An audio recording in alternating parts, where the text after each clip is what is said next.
Hi, everyone. Thanks for joining us today.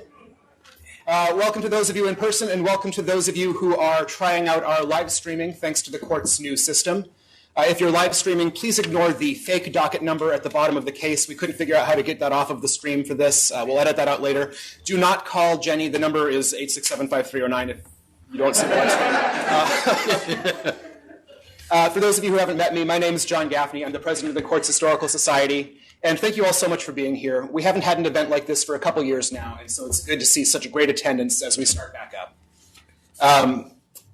This is an exciting time for the Court's Historical Society. The Court turns 30 this fall, and this is the perfect time to reflect on the Court's history. And it's with that in mind that we are so fortunate to have today's panel with us.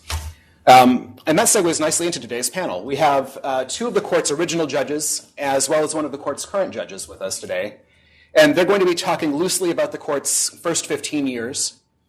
And so without any further ado, I'd like to introduce our panelists and our moderator. Judge Kenneth Kramer was the second judge appointed to the Court in 1989. He's a graduate of the University of Illinois and Harvard Law School. He served in the U.S. Army JAG Corps, worked as a private attorney at several law firms, held several executive appointments, including Assistant Secretary for the Army, and represented the people of Colorado in both the Colorado Legislature and the United States Congress. He served as the Court's chief judge from October 2000 until his retirement in September 2004. He is married and has 2 children and enjoys traveling when he's not serving in recall status, which he currently is. Judge Donald Ivers was appointed to the Court in August of 1990. Before joining the Court, he served as the General Counsel of the Veterans Administration and then as acting General Counsel of the newly created Department of Veterans Affairs.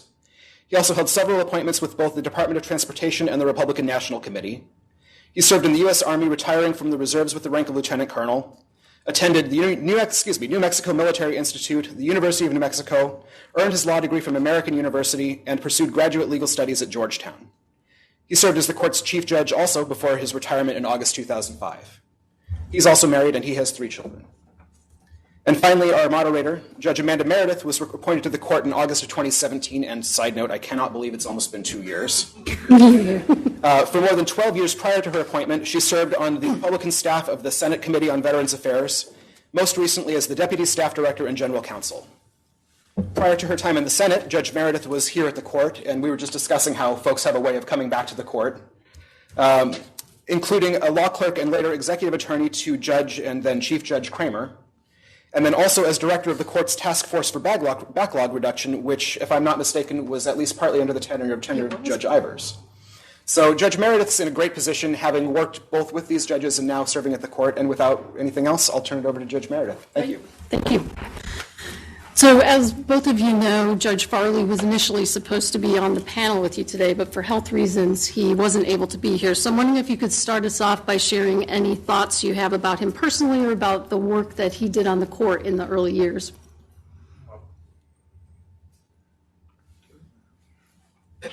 Well, we lost our raconteur. Farley's gonna be missed on this panel, I think. No offense, Ken, but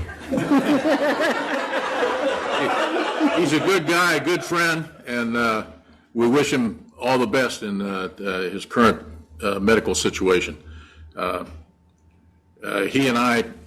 Jack and I crossed paths any number of times throughout our lives, beginning in Vietnam. We didn't know it until later, but we were in the same general area in Vietnam for a while. And then when I went with the Department of Transportation, Jack was the guy the Department of Justice sent around to talk to department lawyers and agency lawyers about the Federal Tort Claims Act, et cetera, and we got to meet each other through that path, and then again when I was at the VA, and then all of a sudden, here we were. We both came on the Court at close to the same time, so I've known Jack for a long time, consider him a good friend, and he was a great judge and a great guy to know and to have, particularly when you have a situation where you have to talk. Jack, probably one of the best speakers I've ever heard. Well, I think Don said about all there is to be said, but I think with Jack Farley, you can always say more. terrific legal mind, prolific writer,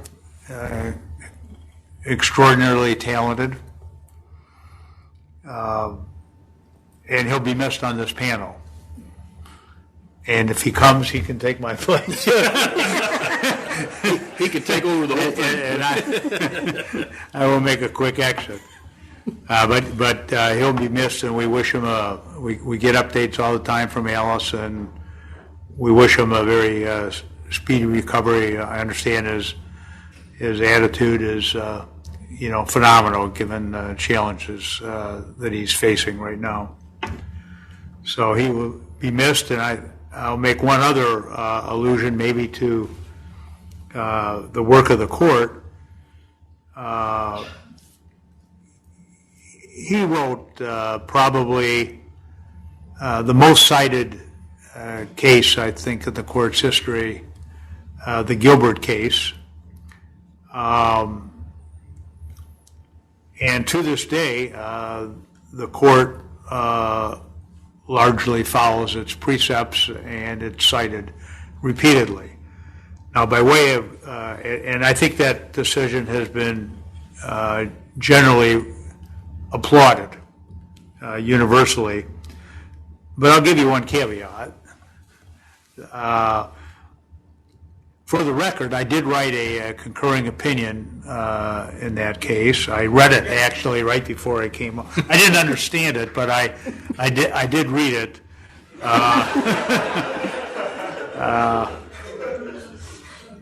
But I had some caveats about the opinion. I thought that it was a bit restrictive in terms of what the court's powers and authorities are.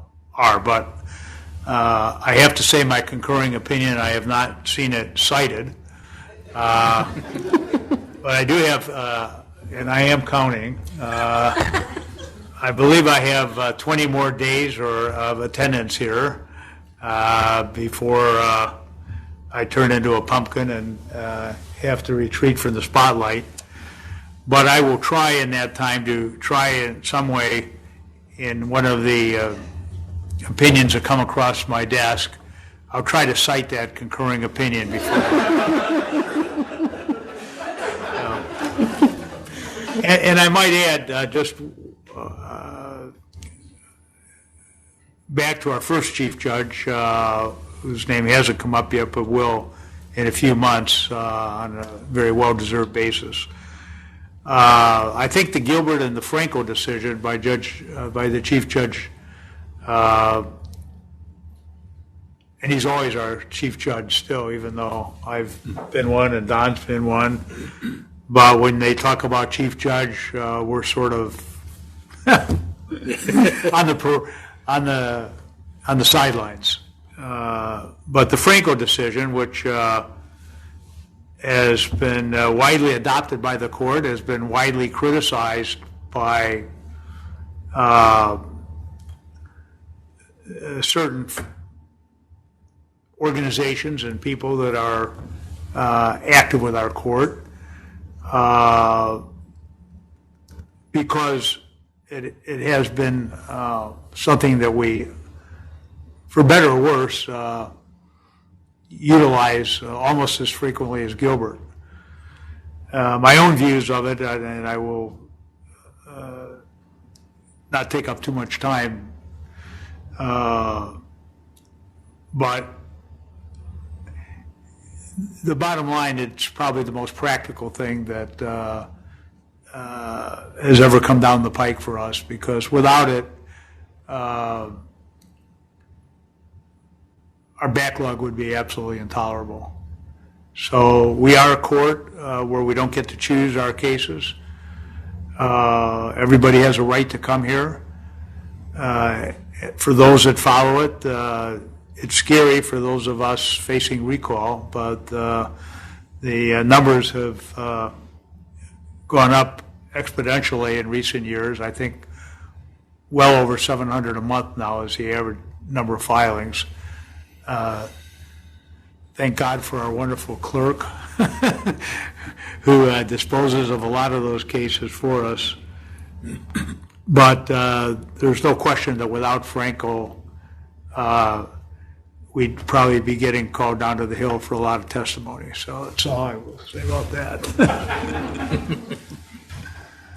Thank you for those remarks. I think maybe we should start at the beginning and turn to your personal stories. As John mentioned, you were among the first judges confirmed after the VJRA was passed.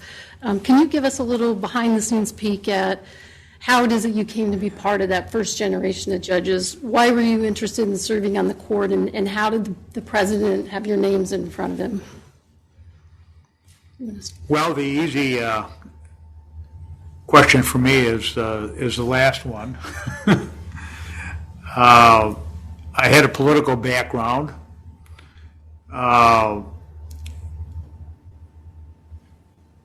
I had the good fortune before becoming an assistant secretary to be one of President Bush I's co-chairman for his Colorado campaign. And those are things that are really not forgotten. And so when it came to this court's creation, it was something that interested me.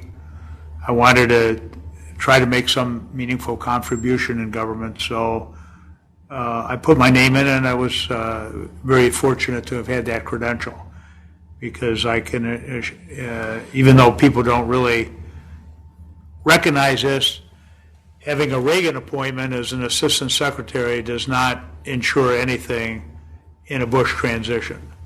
If you don't have a special relationship with the president on some basis, not necessarily face to face, but somehow being involved in his life, your chances of being nominated are significantly reduced. So for me, I think it was a political thing. I hadn't had a lot of law practice. Most of it was part-time when I was in the state legislature. So I think without that special connection, I probably wouldn't have been appointed to the court. And Don will have his own story, but I can tell you that no two nominations are the same. But generally speaking, you need some kind of a mentor. It's maybe not fair, because maybe there are people certainly more qualified than me that, might be a perfect person for the position. But if you don't have some mentor out there to make connections with the White House, it's a difficult path. And if time permits, without dropping names, I'll mention something about one of the Supreme Court justices, but I won't do it now. We'll wait till the end. We'll wait till later. Keep everybody in suspense. Okay. Judge Ivers? Well, some people would probably say I backed into this, but I'll go all the way back to the beginning. My early legal career was as a litigator, and I've always believed every litigator thinks sooner or later they ought to be a judge. And I always kind of thought that, but I left litigation and went into political activity. I was not I was with the Republican, I'll give you the whole political story. I was with the Republican National Committee, who worked on the Reagan campaign. However, the Reagan people didn't trust the National Committee people. So I went through that transition to come into the government. I went into the government with the Department of Transportation as the chief counsel for the Federal Highway Administration, again through political connections. The guy that was the political point man at the Department of Transportation happened to be a good friend that I'd worked with at the Republican National Committee. But anyway, from there, as happens oftentimes, particularly in Washington, I was at a Christmas party, and I ran into a friend of mine who was working in White House personnel, and she said, "Are you a veteran?" I said, "Well, yeah, I am." She said, "Do you know Harry Walters?" I said, "No, I don't know Harry Walters." Harry Walters was the administrator of the VA at the time. And she set up an appointment. I got along well with Harry, and that's how I got to the VA as the general counsel of the Veterans Administration. So that was one transition. Then when the administration became a cabinet department, Ed Dewinski, who was a former congressman from Illinois, became the first Secretary of Veterans Affairs, and he came in under Bush. The Bush people didn't like the Reagan people, so I had to go through another transition, as Ken described. But thanks to Ed Dewinski, he was my mentor. Thanks to Ed Dewinski and his executive assistant at the time, they said they would put my name up for the court, although I had spent, of the 5 years I was the general counsel at the VA, I'd spent 4 opposing the creation of the court. I say a lot of people think I backed into this because, but the last year when it became obvious to everybody, we folded and said, okay, we're going to have this court whether we want it or not. Let's get down to it and get it done. But anyway, that's how I came on the court through the long political line. And again, my mentor, I guess, was Ed Dewinski, although I had obviously appeared before the Veterans Affairs Committees on both houses on a number of occasions, so they all knew me, some for better and some for worse. Same with the veterans organizations. There were some that liked me and some that didn't, but somehow or another I managed to come on the court, and it's been a great honor and a privilege to be able to serve in this capacity. I fully retired a couple of years ago, so I'm no longer active on the court. I don't come in and do what Ken's doing now, and I admire him for continuing to do that on the recall duty. It's probably one of the ways, in addition to the Frankel decision, that allows the court to maintain its stability and turn over the caseload.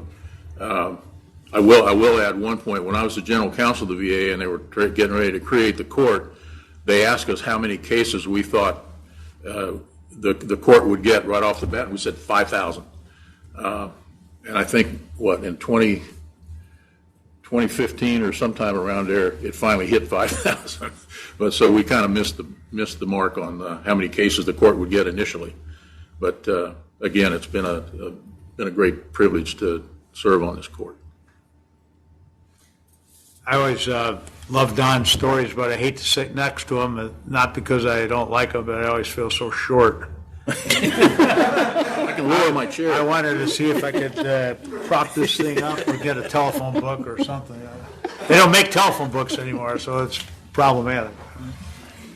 So, as Judge Kramer mentioned, obviously Judge Nebeker was the first chief judge of the court, and he's talked over the years about the logistical challenges that he faced in standing up a brand new court. And as someone who now knows from personal experience how hard it is to stand up a chambers, even in an existing court, I'm wondering if you could tell us about any unique challenges you had in standing up your chambers for the first time in this brand new court, having to do everything from hiring people to getting office supplies and decorating your offices. Well, we started on K Street, and there wasn't much to decorate because it was a defunct law firm, I think, that we took over, and it was the only space available. And interestingly enough,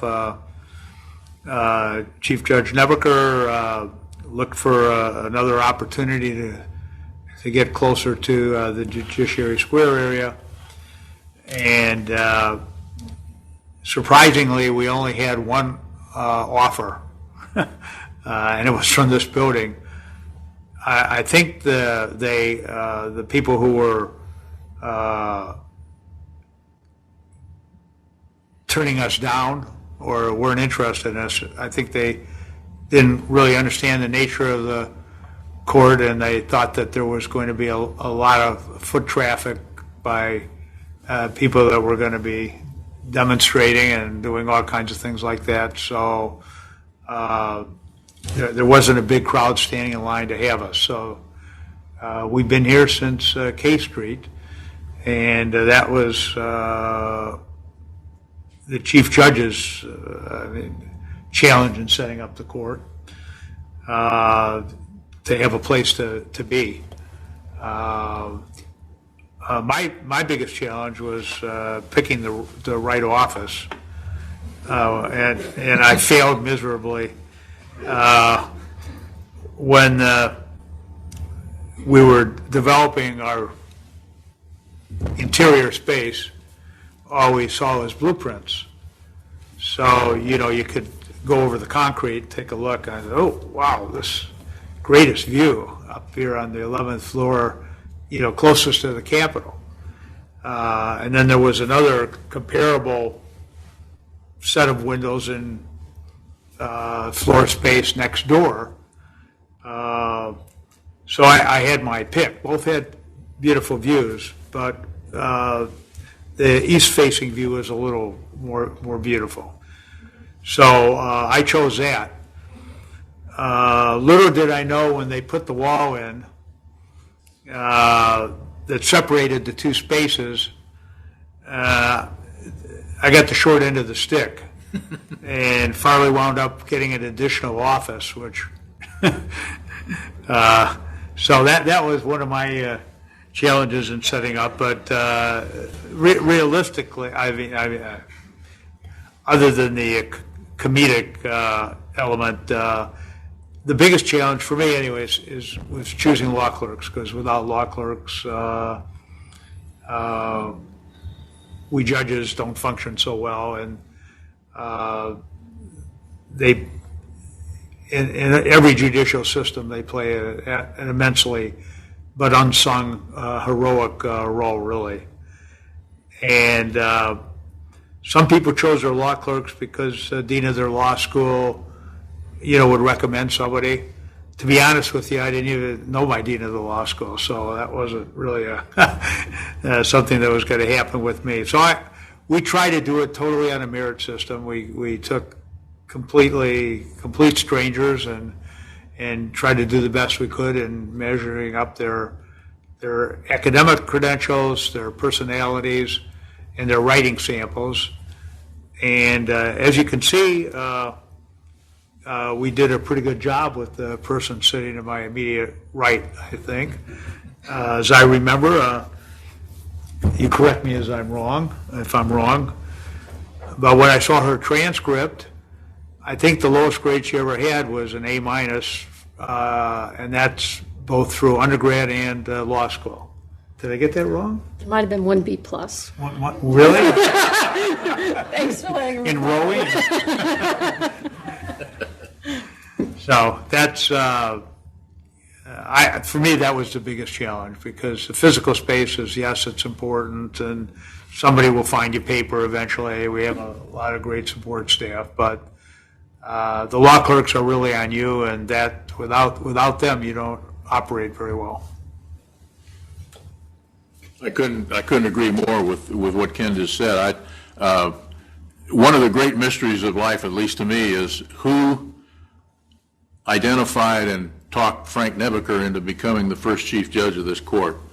That person, whoever it is, deserves all the acclaim that they could possibly get. They couldn't have made a better pick. Frank, another story from the past. I was a clerk on the D.C. Court of Appeals when Frank, I guess it was in his second year on that court. So there again, it's a small town, paths cross. So I knew Frank before we came on the court, but he and I hadn't had any communication since those days. But he had been through the development of what at that time was the brand new Superior Court and D.C. Court of Appeals building, which is now it's an old building. I understand they're having a lot of problems with it. And I guess the D.C. Court of Appeals is now in the old, what at one time way back was the Supreme Court, was 451 Indiana Avenue. Another side story, when I clerked for a trial judge on that court, which was the Court of General Sessions, which became Superior Court, his chambers were in that building, 451 Indiana Avenue. So again, it's a series of small town events.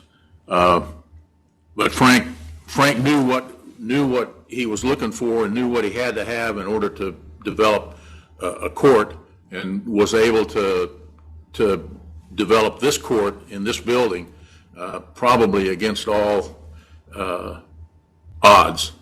And I think it's developed, it's turned into a nice courthouse, albeit not freestanding. And I think we've spent a lot of time trying to find and do a freestanding court. I don't know if it'll ever happen, but this building has developed over the years to become a very nice environment. I went through the same thing that Ken went through and picking chambers and stuff like that. We moved over here from K Street. While we were in that law firm at K Street, a friend of mine's father-in-law had been one of the senior partners in that law firm. I was in my chambers were his old offices when we first moved into K Street. But coming over here, and it was a thrill to come in and have all this space to develop your own chambers and not design your own chambers, because it was pretty well laid out floor plan wise, but furnish it and all of that. It was a lot of fun, I thought. The hiring of the law clerks, again, I couldn't agree more with Ken that your law clerks can make you or break you, and it's a difficult process to identify a law clerk and bring them on board, blend them with the rest of your chambers, and then work as a team to turn out the work that you need to turn out. And I think we probably all went about it a little differently. I was pretty far removed from the dean of my law school, so I never turned to that source. But good law clerks are hard to find and hard to keep, and I think the longevity of law clerks here has increased, and we all operated on a slightly different approach. I maintained the same approach that was used when I was a law clerk, and that was you're here for a year with a possibility of 2, and then you need to move on. I mean, it's time to move on in your legal career. That approach has changed considerably, and I don't find any fault with that, because a senior law clerk position is a good place to be. But anyway, again, the veterans community, this court owes a lot to Frank Nebeker and whoever it was out there that identified him and talked him into becoming the chief judge of this court. Thank you. Judge Kramer, I want to follow up on one of the things you said in your prior comments about the building not understanding the nature of the court. I think over the years there's been some misperceptions about the court, whether it was some people believing it was a part of VA or not understanding the nature of this appellate body in the larger system. I suspect it may have been even worse when you first started the court. Can you tell us somewhat about what the misperceptions were about the identity of the court when you first started, and how that compares to the perceptions or misperceptions that we still have today? Is that for me? Either one of you. Who went last? Okay. Well, I think the perception has improved, but I think there's still a large part of the population that has anything to do with the court or hears about the court that still thinks we're part of the VA. It's especially confusing because board members are now called veterans law judges, so that makes it even more confusing. When you tell people, that you're a part of the U.S. Court of Appeals, that you can see them going like this, and then you say, for veterans claims, and then they give you a quizzical look. I mean, that's the experience that I've had. And then they say, you're an administrative law judge, and then you try to, without getting too defensive, you want to tell them, well, no, it's not exactly the way it is. And surprisingly, this is with lawyers who, a lot of them who should know better. One who will go unnamed, but was once chairman of the House Appropriations Committee and is a lawyer. Whenever he sees me, he still says, I've told him this like 9 times already, but he'll still say, well, how are things at the VA? You know, and, so there's still that problem, and I think the court, on some basis, I don't want to get too on my soapbox here, but I think the court, on some basis, and for those of you that have the pain to endure it, I'll be available later to share thoughts with you. But I do think there are a number of possibilities out there, but on some basis, I think the court's true identity, or what it ought to be as a true identity, needs to be fleshed out. Do you have anything to add to that? No, I mean, I agree that it's a continuing struggle, and I think that there's a very small population, even within the veterans population, that knows much about the court. Even if you go to talk to veterans, not necessarily in veterans organizations, a lot of them still think that this court is part of the VA, and that we're judges here are administrative law judges.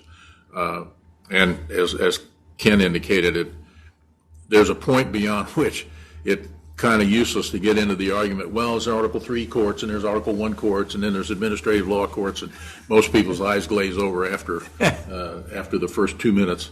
But there's still that feeling out there that this court is not a full-blown federal court. And hopefully that'll be, you would think that by now that would have been overcome, and it has been within the veterans community by and large, but not in the general population. Thank you. So I want to turn back to something else you've both touched on, is some of the early cases that the court wrote, the opinions that you wrote that are still routinely cited today. I'm wondering if at the time you envisioned that what you were writing or signing on to would be cited for decades to come, and who was your target audience for that? Were you writing sort of set the framework for future generations? Was it just to the individual parties, to the VA, the appellant's bar? Did you think about that at the time, who your audience was, or was it some combination of those? Well, your audience, of course, is the veteran. And I think it matters whether you're talking about a single judge or a precedential decision.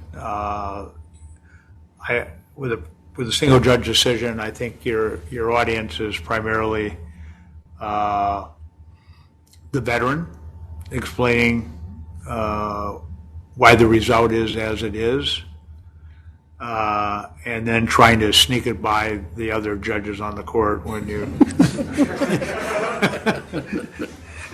And it surprisingly, depending upon how you phrase something, can make a big difference on somebody else's radar screen. So, in a precedential decision, your audience, I think, is larger. Obviously, the two entities that I just mentioned, the veterans and your judges. But I think you're writing for VA. Hopefully something that they will maybe not always agree with, but will follow, and something that goes in the history books as a decision that will tell you a lot about the status of veterans in our society. Yeah, I think that your audience is the veteran and the VA. I mean, they're the parties to the litigation, that the case that's in front of you, and that's who you have to address. And beyond that, it's whatever develops. I mean, if it's going to be a precedential opinion, then obviously you're going to expand a little bit, but your audience remains the same. The effect down the road may be a little bit different, but we had. some judges on the court who were more prolific writers and tended to address a broader audience, I think, than some others of us who kind of dealt with what's right in front of them. My approach was pretty much, having been on that side of that table, was pretty much to try and address the issues and the parties before me and let the rest of it come as it might. And again, we had a lot of internal debate about some cases and not much about others, but that's the nature of a court. I mean, we did circulate all our opinions were circulated to all the judges, so everybody had an opportunity to comment on them, and sometimes those developed into interesting conversations and sometimes heated conversations, but out of that came an opinion that everybody on the court could more or less live with. How would you compare writing opinions in those days when you essentially had a blank slate? There was no existing case law from this court, or very little, compared to towards the end of your terms or even today when there's many, many volumes of case law that you have to comply with and understand? What are the pros and cons of having that blank slate? Well,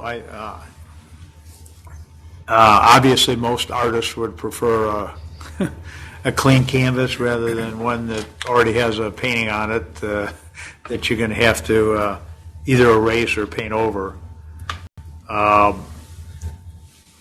like I mentioned, those early cases were really, the two that I mentioned, were on more or less a clean slate, and they did really shape the court's future in a way that 30 years later, they're always cited. I think the challenge with a lot of case law, and I've never been one that said we need more panel decisions, we need more panel decisions, we need more panel decisions because we need more precedential decisions, because I thought, well, at some point maybe you have too many. It becomes so arcane and so confusing that we put ourselves in a pretzel. And when I come back on recall,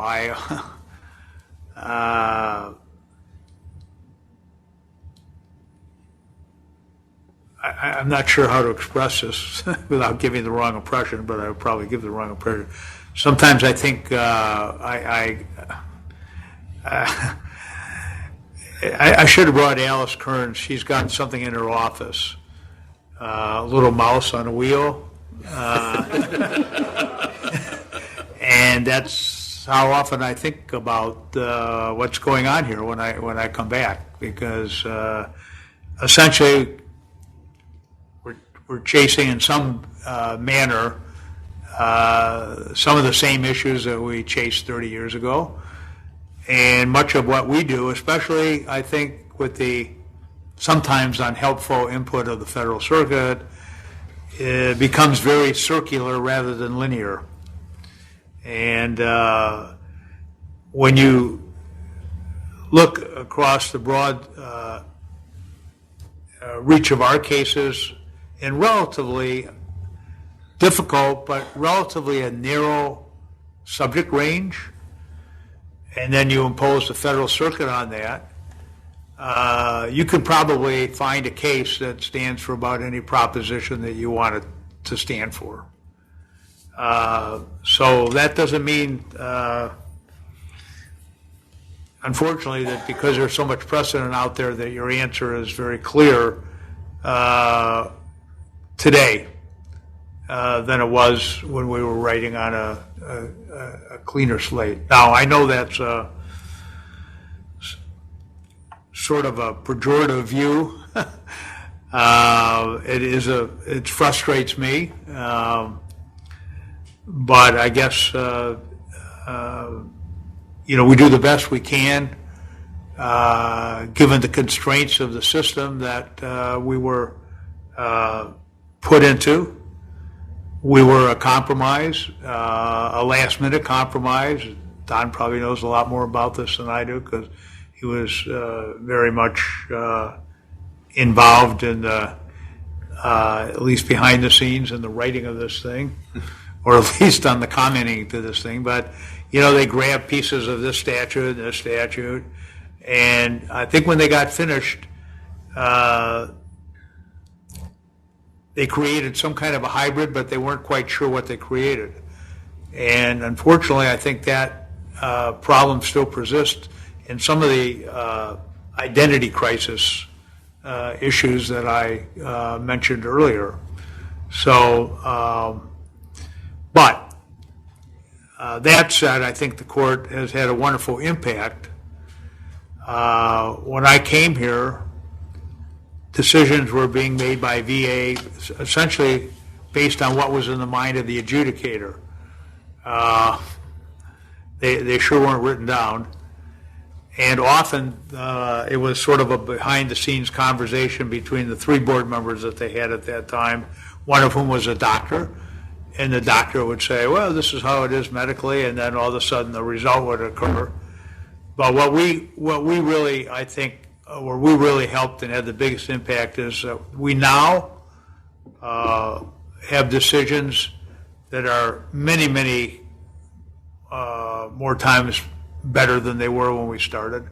I think on the whole, even though there's a lot of remands coming out of here, I think the BVA decisions are pretty decent considering the challenges that they have with volume and expectations of productivity. But by and large, now the decisions are based on evidence and they require a rationale. And those are 2 really, I think, important happenings, not only for veterans, but for a judicial system that has really imposed more equity and fairness. There's still a lot of disparity, of course, when you're dealing with what I looked this up while I was here. I think 500,000 claims a year now, I think is what they're, or is it 1 million? It's big numbers. I think maybe it's 1 million claims a year that the VA is getting.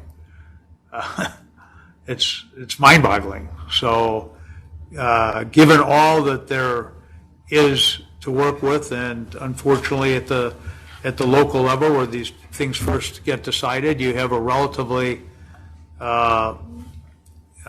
low rated employee, not as a good or a bad employee, but a relatively low GS rating, and they're expected to know law and medicine, and they're neither a doctor or a lawyer. So it's a tough challenge. But I think by and large, the decisions are vastly better than when I first started. I think one of the impacts that the court has had it goes all the way back down to the VA, to the adjudication system down there. Lots has happened. A lot has happened over the years, but as Ken said, some of the early board opinions were pretty rough. But then you go even further back, some of them were pretty darn good. World War II time.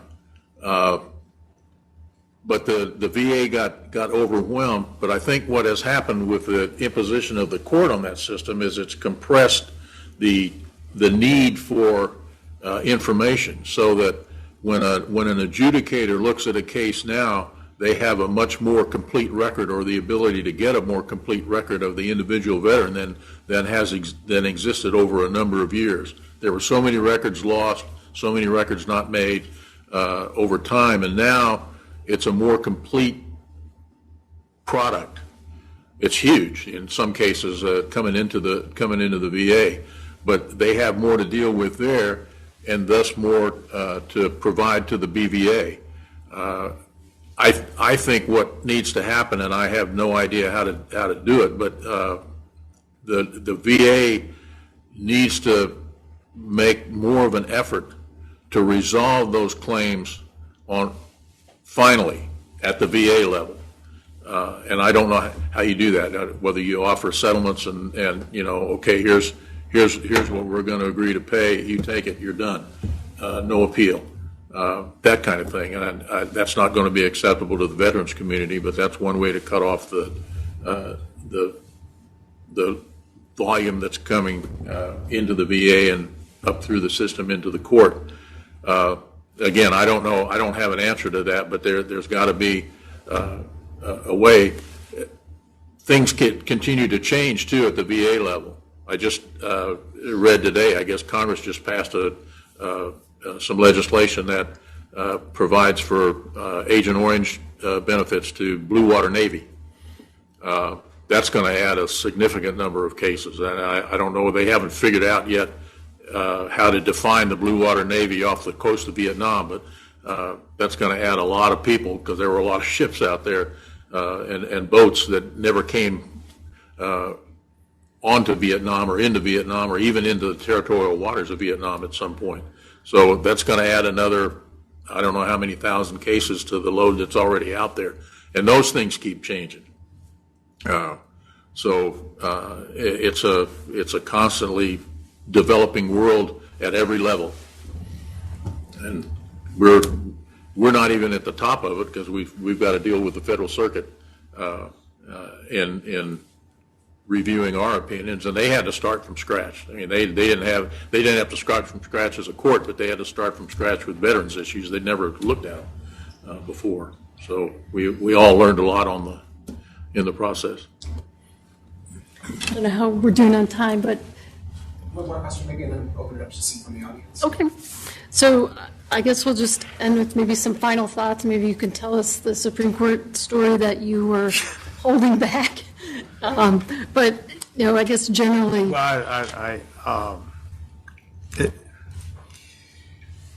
it goes back to how judges, it's not only judges, it's cabinet secretaries and so forth get chosen.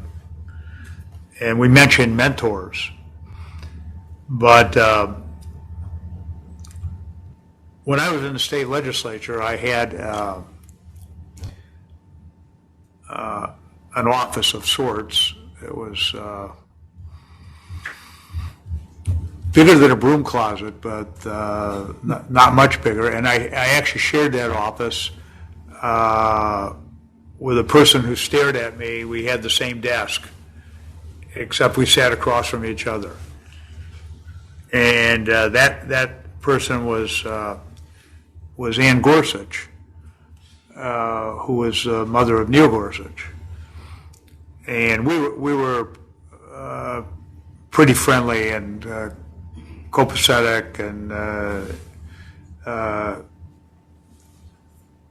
became very, very good friends. And of course, some of you may not know this, but Ann went on to have a very sad history. She was Reagan's EPA director, and she was ordered to produce some papers about, some mishap in the VA and the EPA dealings with some corporations. But the White House, she was willing to produce them, but the White House counsel's office told her not to produce them, that they wouldn't permit it. So she didn't submit them, and she was held in contempt of Congress. And that really sort of started her on a sad downhill trajectory. But at any rate, I didn't really know her children that well, but I met them on occasion. And when I was chief judge, we used to have the opportunity to go to a couple of different circuits, judicial conference. And Neil, her son, was at that time, he had a superb academic record, and he was in a boutique law firm that, essentially did Supreme Court cases. So he was a highly skilled lawyer, and he and I kept in touch a little bit after that. And we had dinner a couple times, and one day I got a call from him. And he said, "Well, I have a mentor, and I won't get into that, but there's an opportunity, maybe for me to go on the 10th Circuit." And he said, "I'm pretty young. I don't know if I want to sit there for 30, 35 years. I'd like to do it at some later time." And I said, "Well, that's what we talked about, what his career goals were." And he did ultimately want to become a judge. And my advice to him was, well, you better go now if you want to be a judge, because the stars don't usually align twice. It takes your mentor, it takes the white people in the White House, it's a lot of other factors. But he did take that advice. I'm sure he got better advice from a lot of other people. But so sometimes it's a curious course as to how you wind up where you wind up. Did you have any final thoughts before we turn it over to the audience for questions? No, I think we've covered it. All right, and if you have questions, please come up to the podium. It's not actually an oral argument, although it might feel like one. So we can capture your audio as part of the video. Anybody has any questions? Yeah, but we smile now. So. Come on, it'll be fun.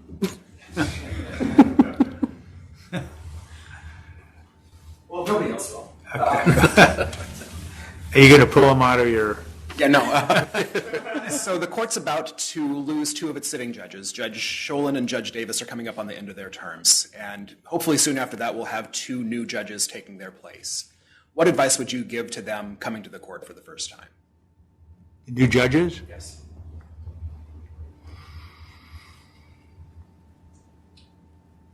Well, I would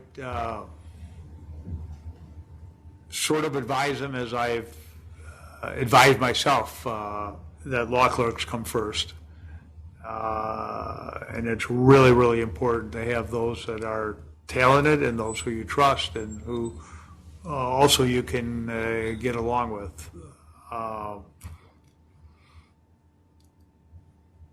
And of course, to take the office if you can get it, that has the extra space. That has the extra space. That's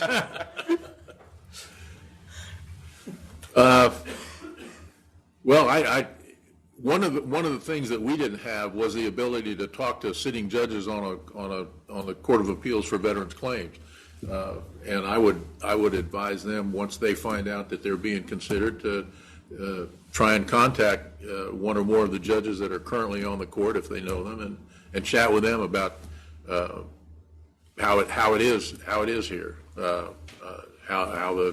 what's the collegiality of the court, and what's the caseload like.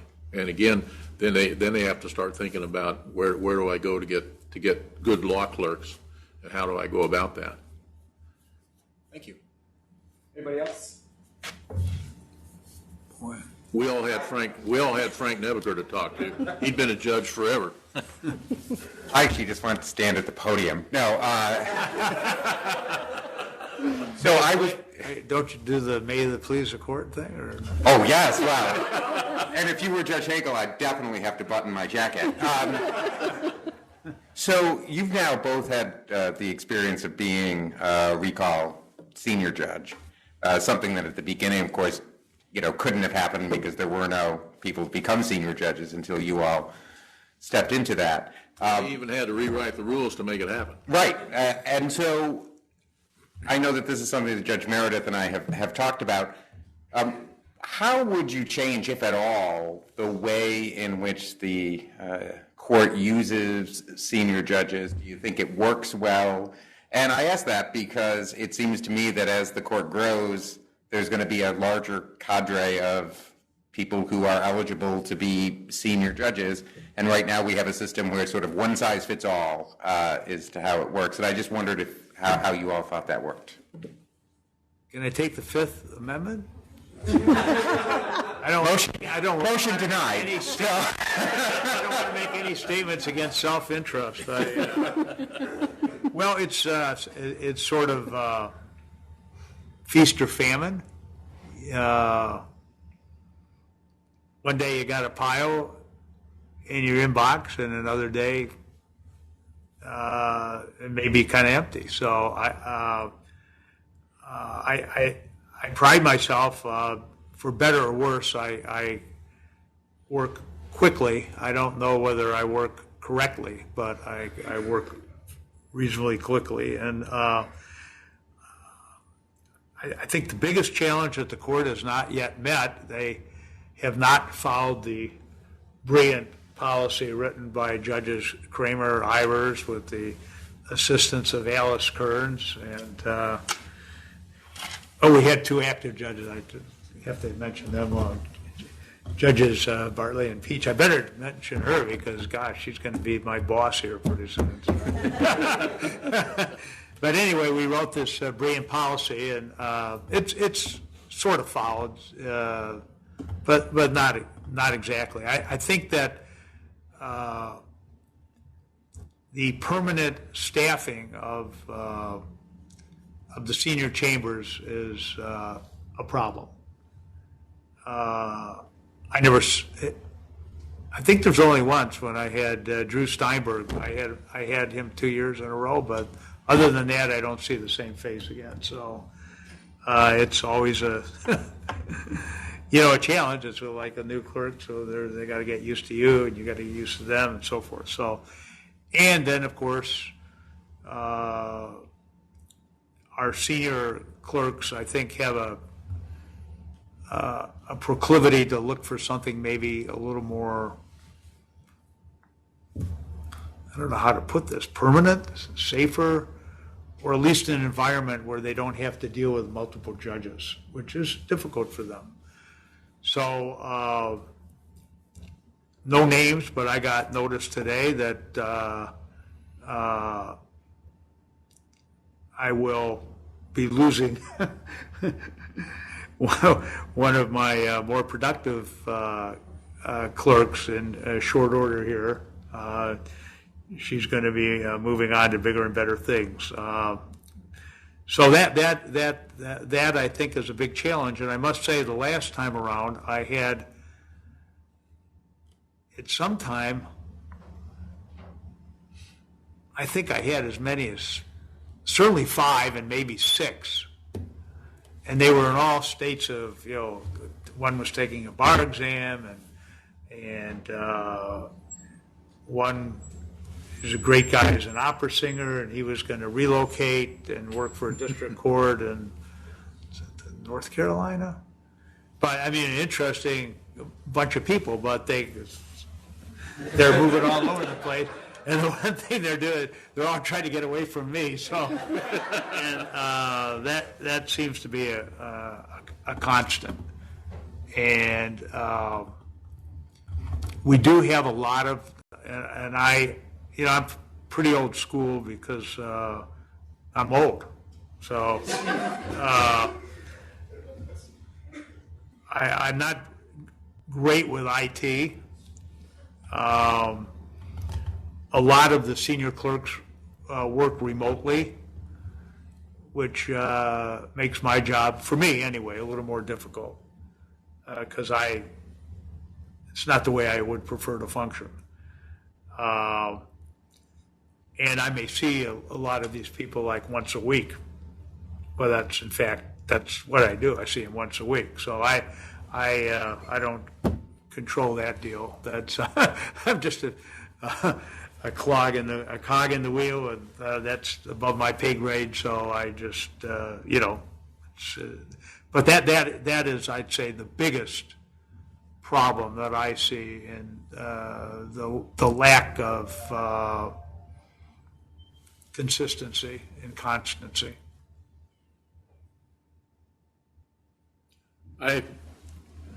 I've not been a fan of the recall process since its inception. And again, it arose out of a changing of the rules in midstream, so to speak. We all came on the court with a 15-year appointment with an opportunity to re-up if you wanted to, and if you could make the grade again, you could come for another 15 years. But those were your choices, and then the rules became emergency. Our concept, at least my concept and a couple of the other judges' concept, was that when they rewrote the rules to provide for a recall, it would be for an emergency. If you lost a judge for whatever reason, death, retirement, whatever, then you could bring in one of the retired judges to replace them until a new judge came on board.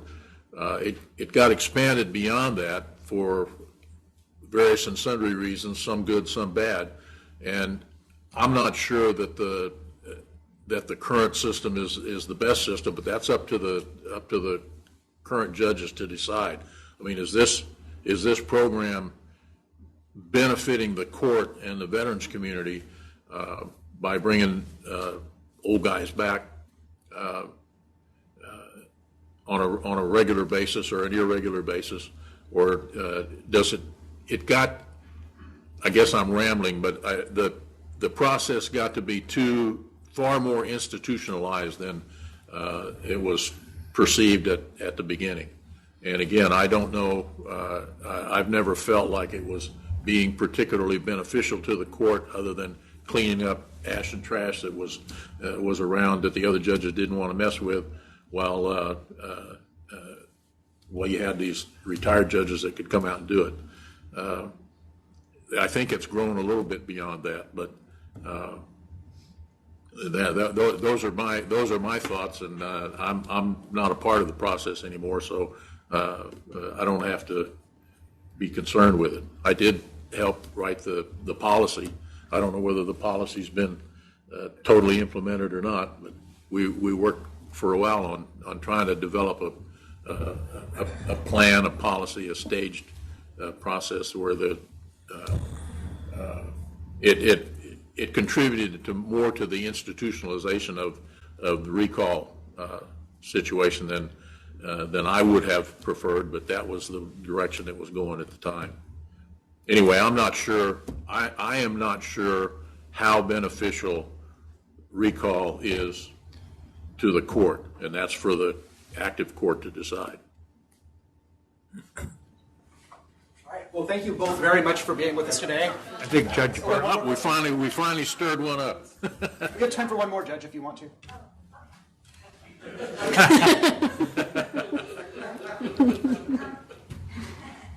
May it please the bench. You're the chief in waiting. So you were both, yeah, well, my question deals with that. You were both regular old active judges, not chiefs, for many years before you became chief. So I'm wondering what were the difficult things about that transition? Like, what other activities did you take on that you liked or didn't like all the admin stuff, all the travel? Just talk a little bit about your experiences adjusting to that, if you would. You'll do fine. My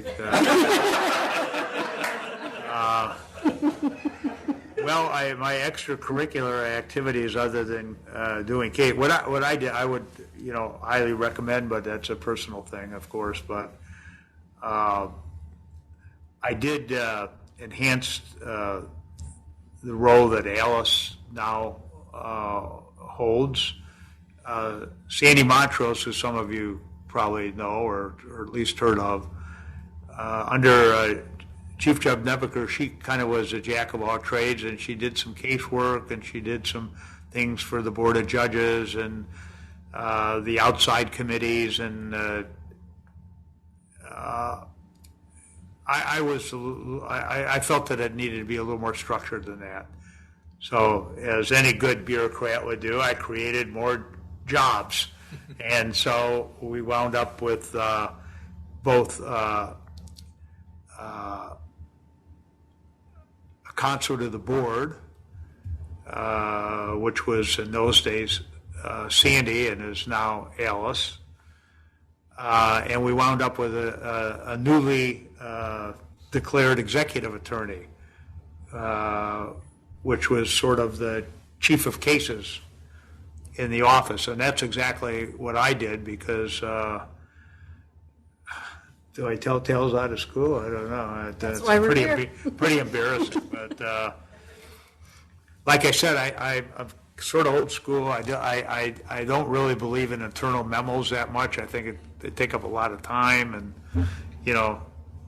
emails are okay, but I think these long internal memos before a case gets written are very time consuming and not that advantageous. So much to the dismay of some of my clerks who were very good and quite senior, Judge Meredith was put in charge of all those clerks, and all of their output went through her before it came to me. And they chafed a little at it, but they more or less complied, and I think we were able to be quite productive. Of course, one person whose name need not be mentioned usually came very early and stayed very late, which is still the present habit from what I can tell. So she made my life quite bearable. And Sandy and I worked on a lot of the more fun projects when I wasn't doing the cases. My big failure was the courthouse, because I started doing that, and I had visions of grandeur. I still do, but for one reason or another, we had failure. I tried to make a deal with the DAV where they're, it's the Life Foundation, but where they would put their memorial to disabled veterans that would be in front of our courthouse. They didn't like that idea. So I tried to talk Tony Principi, who was head of VA at the time. I tried to talk him into taking the old post office, now the Trump Hotel, taking that on and remodeling it and making a courthouse out of that, but then he would be able to put a lot of VA people in there, and then we would have people from the veterans organizations and so forth to fill up the building. And we put a museum in there. Tony wanted a museum, but he wanted to put it inside the VA, which I couldn't understand because nobody can get in the building. But at any rate, that project at some point went south, and but we didn't get the post office.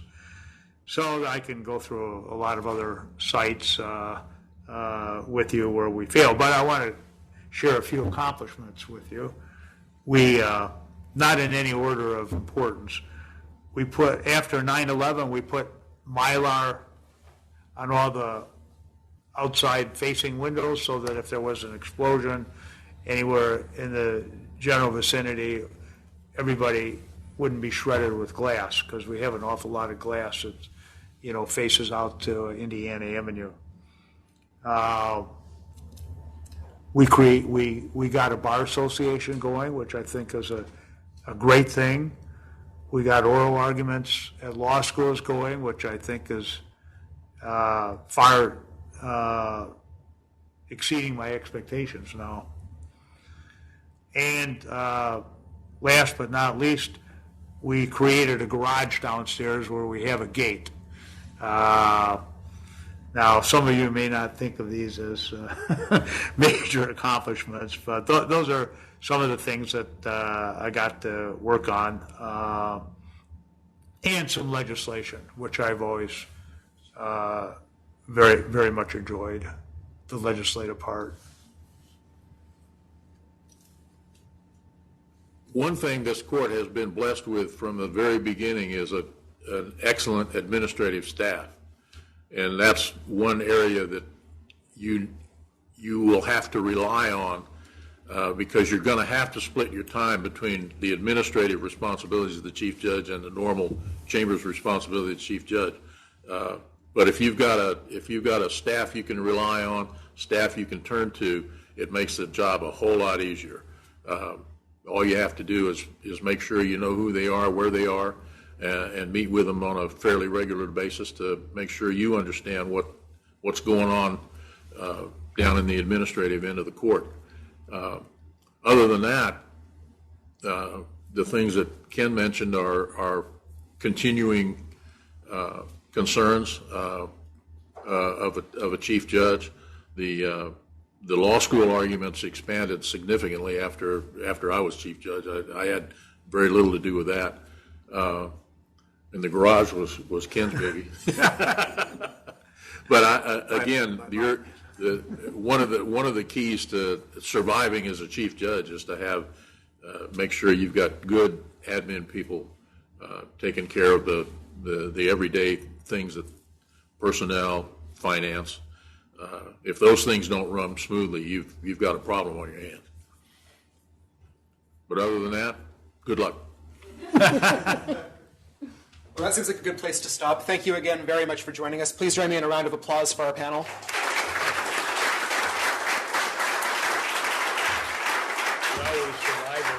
We do have a couple of small tokens of appreciation, one for each of you. Judge Kramer, you'll be happy to know that this is distinctly more analog than what you would otherwise find around the court these days. Oh, well, thank you. Thank you very much. Oh, yeah. So thank you again very much. We should have another event hopefully sometime this fall, continuing on with the theme of the court's 30th anniversary, so watch for news from us for that. And with that, thank you all very much for being here. Please join me in one more round of applause for our panel.